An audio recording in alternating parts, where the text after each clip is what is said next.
عاشق رسول صلی اللہ علیہ وسلم کا عجیب واقعہ۔ شیخ الاسلام حضرت علامہ ظفر احمد عثمانی رحمۃ اللہ علیہ فرماتے ہیں کہ میں اس زمانے میں حج کے بعد مدینہ منورہ گیا۔ ہم لوگوں نے کھانا کھانے کے بعد دسترخوان کو لے کر ایک ڈھیر پر جاڑ دیا تاکہ روٹی کے بچے ٹکڑے اور ہڈیوں کو جانور کھا جائیں۔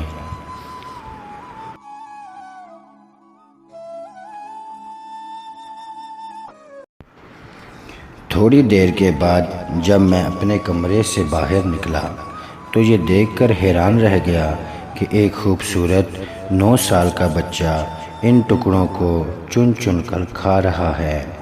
مجھے سخت افسوس ہوا۔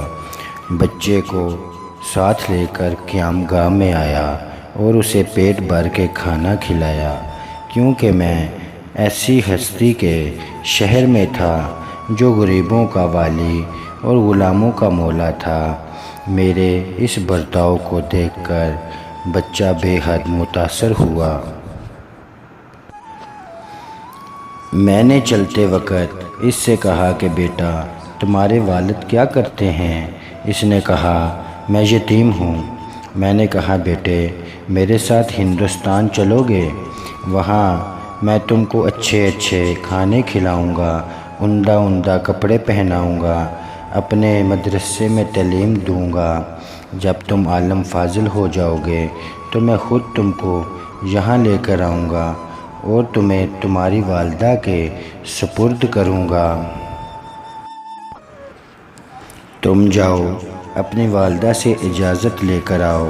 لڑکا بہت خوش ہوا اور اچھلتا کودتا اپنی والدہ کے پاس واپس گیا۔ وہ بیچاری دوسرے بچوں کے اخراجات سے پہلے ہی پریشان تھی۔ اس نے فوراً اجازت دے دی۔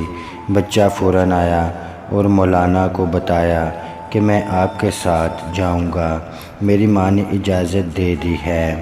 پھر پوچھنے لگا کہ آپ کے شہر میں چنے ملتے ہیں؟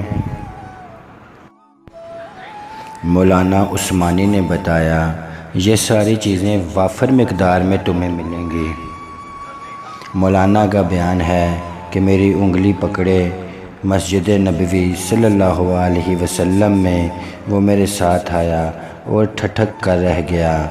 سرکار دو عالم کے روضہ مبارک کو دیکھا اور مسجد کے دروازے کو، اور پوچھا کہ بابا، یہ دروازے اور روضہ مبارک بھی وہاں ملے گا؟ میں نے اس سے کہا بیٹا، اگر یہ وہاں مل جاتا تو میں یہاں کیوں آتا؟ لڑکے کے چہرے کا رنگ بدل گیا۔ میری انگلی چھوڑ دی۔ بابا تم جاؤ، اگر یہ نہیں ملے گا تو میں ہرگز اس دروازے کو چھوڑ کر نہیں جاؤں گا۔ بھوکا رہوں گا، پیاسا رہوں گا۔ اس دروازے کو دیکھ کر میں اپنی بھوک اور پیاس بجھاتا رہوں گا، جس طرح آج تک بجھاتا رہا ہوں۔ یہ کہہ کر بچہ رونے لگا اور اس کے عشق کو دیکھ کر میں بھی رونے لگ گیا۔